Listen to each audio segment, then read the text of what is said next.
Hi friends, எப்படி இருக்கீங்க? So இன்றைக்கி நம்ம இந்த வீடியோவில் என்ன பார்க்க போகிறோன்னா, நிலைவாசலில் நம்ம எப்படி கோலம் போட போகிறோன்றதை இந்த வீடியோவில் நம்ம பார்க்க போகிறோம். ஸோ வாங்க வீடியோக்குள்ளே போகலாம். எங்கள் வீடியோ பிடிச்சிருந்தால் லைக் பண்ணுங்கள், ஷேர் பண்ணுங்கள், கமெண்ட் பண்ணுங்கள், சப்ஸ்கிரைப் பண்ணுங்கள். இப்போ பார்த்தீங்கன்னா நிலைவாசலில் இந்த மாதிரி மஞ்சள் கலரில் பெயிண்ட் எல்லாம் நம்ம அடிச்சுட்டு காய விட்டாச்சு. ஸோ அதுக்கப்புறம் சாக் பீஸ் எடுத்து நம்ம இந்த மாதிரி வரைஞ்சிக்கிட்டோம்.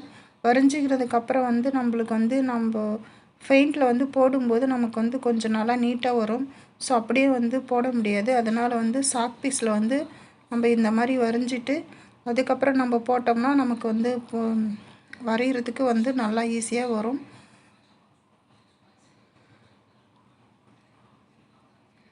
நிலைவாசலில் எப்பயுமே நம்ம இந்த மாதிரி மஞ்சள் பூசி இந்த மாதிரி கோலம் போட்டு வச்சாக்கா நம்மளுக்கு நிலைவாசல் பார்க்கறதுக்கு மங்களகரமாக இருக்கும்.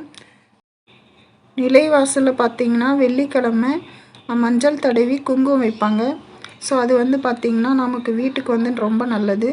ஸோ இந்த மாதிரியும் பெயிண்ட் அடித்து நம்ம கோலம் போட்டு வச்சாலும் நமக்கு இன்னும் நல்லாயிருக்கும். ஸோ அப்படி இல்லைனாலும் வெள்ளிக்கிழமை நம்ம லைட்டாக மஞ்சள் தடவி குங்குமம் வைக்கலாம். ஸோ இதுவும் அதுவும் சேர்ந்த மாதிரி இருக்கும். ஸோ பார்க்குறதுக்கு வீடு பார்த்திங்கன்னா நல்லா வாசல் நீட்டாக இருக்கும். பெண்களுக்கு எல்லோருக்கும் பார்த்திங்கன்னா கோலம் போடுறது ரொம்ப பிடிக்கும். ஸோ அந்த மாதிரி பார்த்திங்கன்னா பச்சரிசி மாவில் கோலம் போடுவாங்க, கோலப்பொடியில் கோலம் போடுவாங்க, பெயிண்ட்லேயும் கோலம் போடுவாங்க. ஸோ அப்படிலாம் கோலம் போடுறது எல்லாருக்குமே பிடிச்சமான ஒரு விஷயம்தான். ஸோ அப்போ தான் பார்த்திங்கன்னா வாசலில் நல்லா அழகாக நீட்டாக இருக்கும்.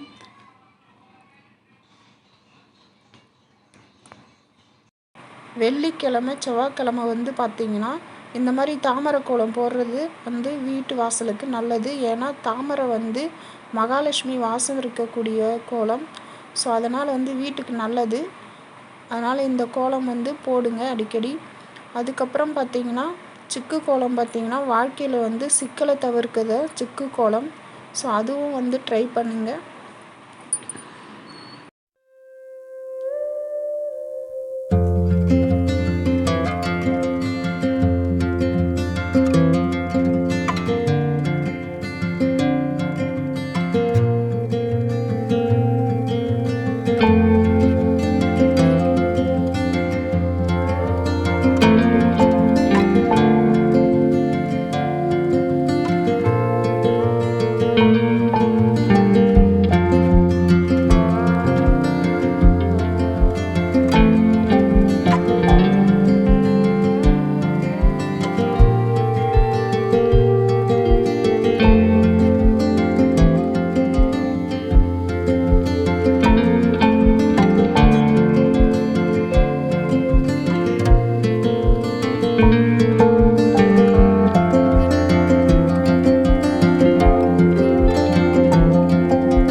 இந்த வீடியோ உங்களுக்கு பிடிச்சிருந்தால் லைக் பண்ணுங்கள்.